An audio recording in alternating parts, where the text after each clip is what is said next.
ganoon din si Alin Pangaliban. Siyang ating kababayan na matagpuang patay sa kanyang kwarto mga ilang bilong nakaraan. Sa kulog po yan, ang kanyang labi ay nasa morgue pa sapagkat sa dala ng kahirapan ng buhay, hindi pa siya mailabas.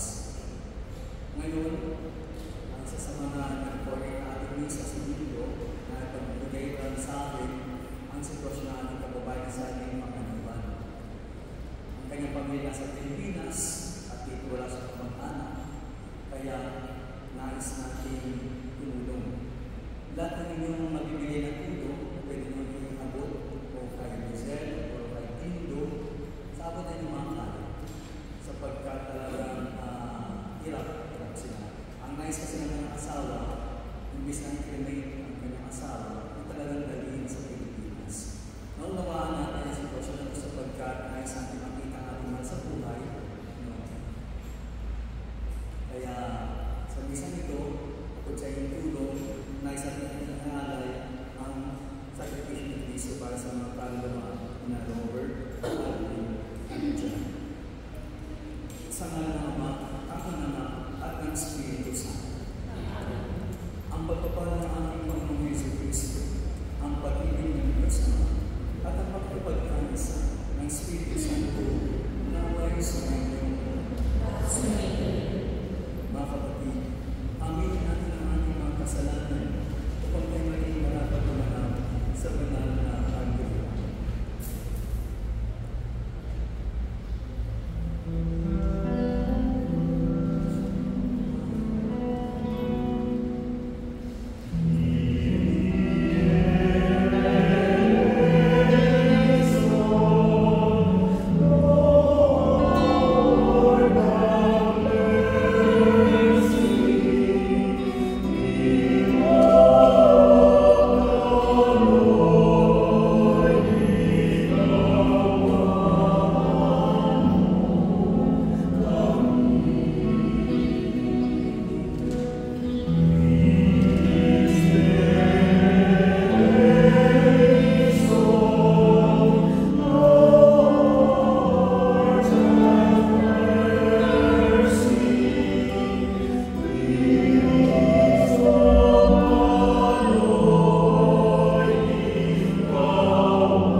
Pagbasa mula sa sulat ni Propeta Amos.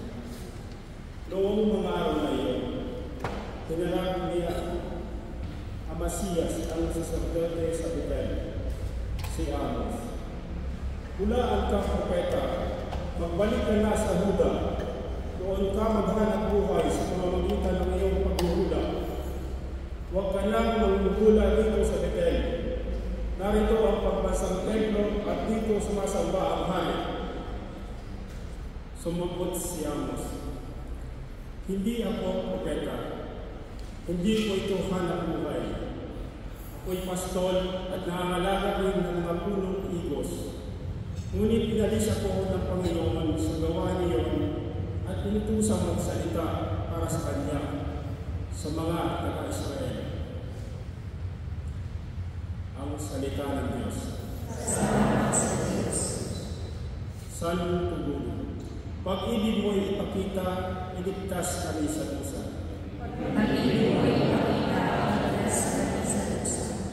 Aking naririnig magmula sa tuon ang sinasalita. Sinasabi niya ang mga lingkod niya ay magiging payapa.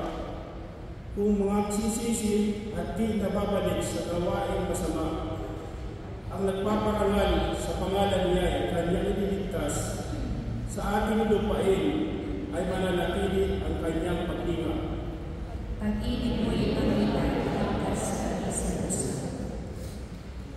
Ang pagtatapatan at pag-ibigay magdadaog palad. Ang kapayapaan at ang katwiray magsasamang ganap. Sa balat ng lupa'y pawang maghahari, yaong magtatapat. At ang katarungan naman maghahari mula sa itaas. Pag-ibig mo'y ipakita, iligtas kami sa dusa. Gawain maunlad ang Panginoon Diyos, ito ang ating buhay. Ang mga halaman at ang malupay bubungang mainam. Sa harapan niya ay yaong maghahari, pawang katarungan, magiging payapat susunod ang madla sa kanyang daan. Pag-ibig mo'y ipakita, iligtas kami sa dusa. Sa ikalawang pagbasa, gumawa si San Pablo ng awit ng pasasalamat sa Diyos sa mga biyayang pinagkaloob nito sa Kanya sa pamamagitan ni Kristo. Tungkulin natin ibalita ang kagandahang loob ng Diyos sa mga hindi nakarinig nito. Pagbasa mula sa sulat ni Apostol San Pablo sa mga taga-Efeso. Magpasalamat tayo sa Diyos at Ama, ang ating Panginoong Jesucristo. Pinagkalooban niya tayo ng lahat ng pagpapalong espiritual dahil sa ating pakikipag-isa kay Kristo. At sa ating ng makikipag-isang ito, hiniram na niya tayo bago panilikha ang sanlibutan upang maging banal at walang kapintasan sa harapan niya. Dahil sa pag-ibig ng Diyos, tayo kanyang itinalaga upang maging mga anak niya sa pamamagitan ni Kristo. Iyan ang kanyang layunin at kalooban. Purihin natin siya dahil sa kanyang kahangahangang pagkalinga sa atin sa pamamagitan ng kanyang minamahal na anak. Tinubos tayo ni Kristo sa pamamagitan ng kanyang kamatayan at sa gayon pinatawad ng ating mga kasalanan. Gayon ang kadaklat ng pag-ibig na ipinadama niya sa atin. Binigyan niya tayo ng karunungan at kabatiran upang lubos natin maunawaan ang kanyang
Sumainyo ang Panginoon. Ang mabuting balita ng Panginoon ayon kay San Marcos. Papuri sa iyo.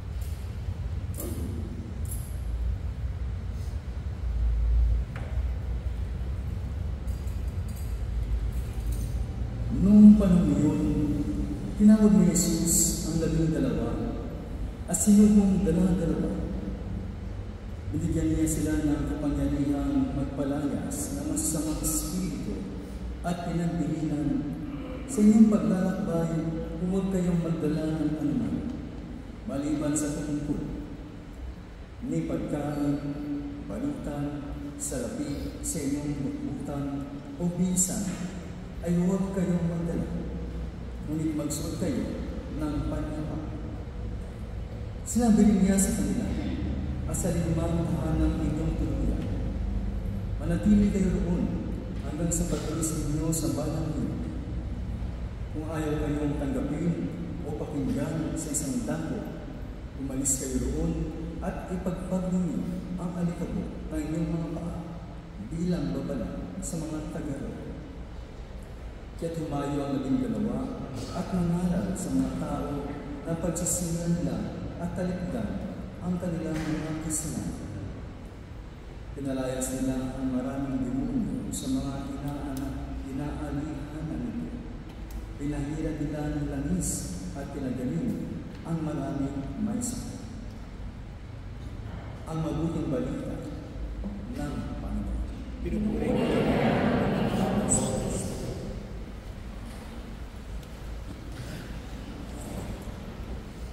Bago natin pagnilayan ng ating mga pagbasa, katulad ng sinabi ko noon, dahil ang misa natin ay isang beses lang sa isang buwan, ito ay ating pinaghahandaan.